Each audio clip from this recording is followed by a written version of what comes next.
Welcome everybody back to Boost Motion, guys. And today let's talk about it. They're going to get rid of Ultimas and Versas. Guys, let's go. Let's jump into the video. First thing, shout out to my whole Boost Motion family. Much love. I appreciate you guys' support. And if you're new to the Boost Motion channel, listen, I'm a Nissan Infiniti enthusiast. And over the years, I've been following Nissan Infiniti's been doing.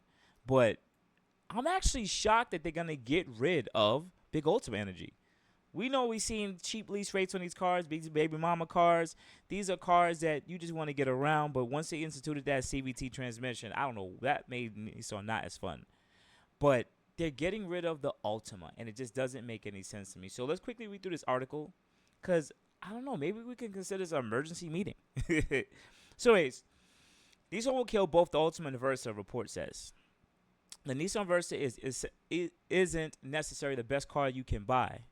Definitely isn't. But it is a car. And by the base price of $16,000, guys, it's a lot more expensive than $16,000.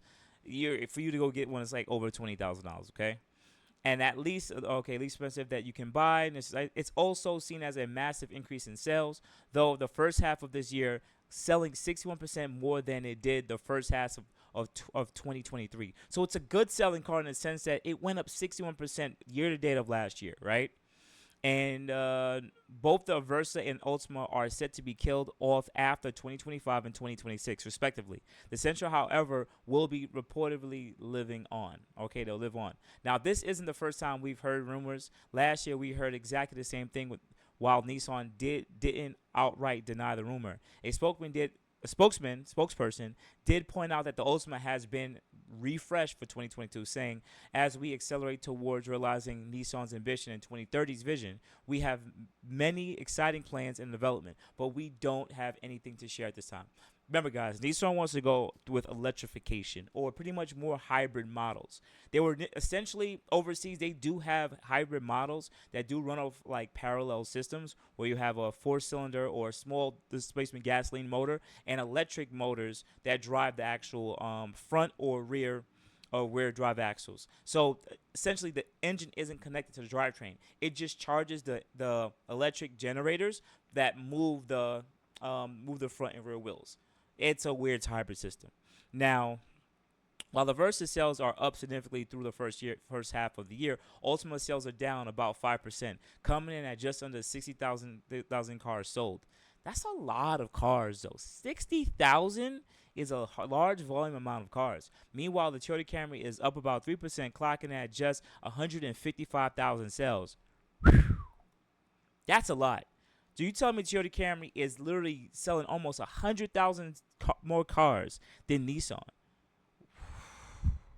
From a sales perspective, the Ultima definitely struggles to compete. The Versa, on the other hand, doesn't have the same as much direct competition, but it has beaten the Mitsubishi Mirage this year, and with a total of 17,000 cars sold versus the Versa's 9,800. That's not a large volume of cars, especially if that car is so much more affordable than an Ultima. It only sold 17 compared to 60 of the Ultima. I mean, whatever the price margin is from 17 to 60,000, they still might be making more money on the Ultima than they are on the Versa. The automotive news is continuing to hear the same rumor that the Versa and the Ultima are on the way out. We are inclined. Okay, cool, blah, blah, blah. All right, so at the end of the day, what's my honest opinion about this, guys? Nissan Infiniti is continuing to move forward with the electrification. This is what it is. This is what they want to do. This is what they deciding to do. Let me just cover this because this is probably whatever. Yeah, boom, I'm right here. No matter whatever they decide to do, Nissan's probably thinking about the money. It's always about the money.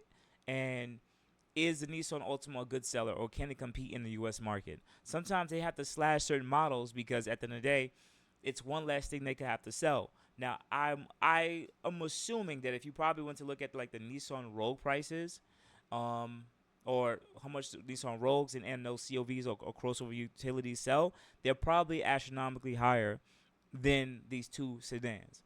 In America, guys, we just like cars that kind of sit up higher. You want a truck or a truck-filling car that's comfortable, smooth, more spacious, more cabin space. It's just what people like more. Cars are super cool, but it's just not what really applies to what it is right now in the United States. I'm very surprised they want to scrap the Versa, but knowing that they sell such small numbers of it, I can see why they would get rid of that on this production line and just keep the Sentra, because the Sentra does sell. It's also applies to when I sit there and think about, let's say, the Infiniti Q50 and a lot of the sedans on the Infiniti realm. I mean, other than the Q50 that's being sold, like what other sedans is Infiniti selling? Or coupes? That's it. Everything else is trucks. That's where we're headed now. It seems that if people want to buy a sedan, they want to get a very reliable sedan from a very reputable company, right? Nissan really isn't making those vehicles, so that's why Toyota's taking up those market share. And if you want a reliable CUV or crossover, you have plenty of options with different auto manufacturers. So this is where it's headed. But I'm kind of sad to sit there and see that big Altima Energy ain't gonna be here anymore. And shoot, even Versas. But I don't know. We'll wait and see. Nissan has always said that they'll do something, and then sometimes they extended it. Nissan Infiniti said they're supposed to get rid of Q50, but the Q50's been made 10 years now. All right? So, guys, have a good morning, good afternoon, good night. I really appreciate you guys for showing your support on the Boost Emotion channel. Definitely hit the like button, subscribe button with the notification, and hit all. Thank you, guys. I appreciate it. You guys have a good day.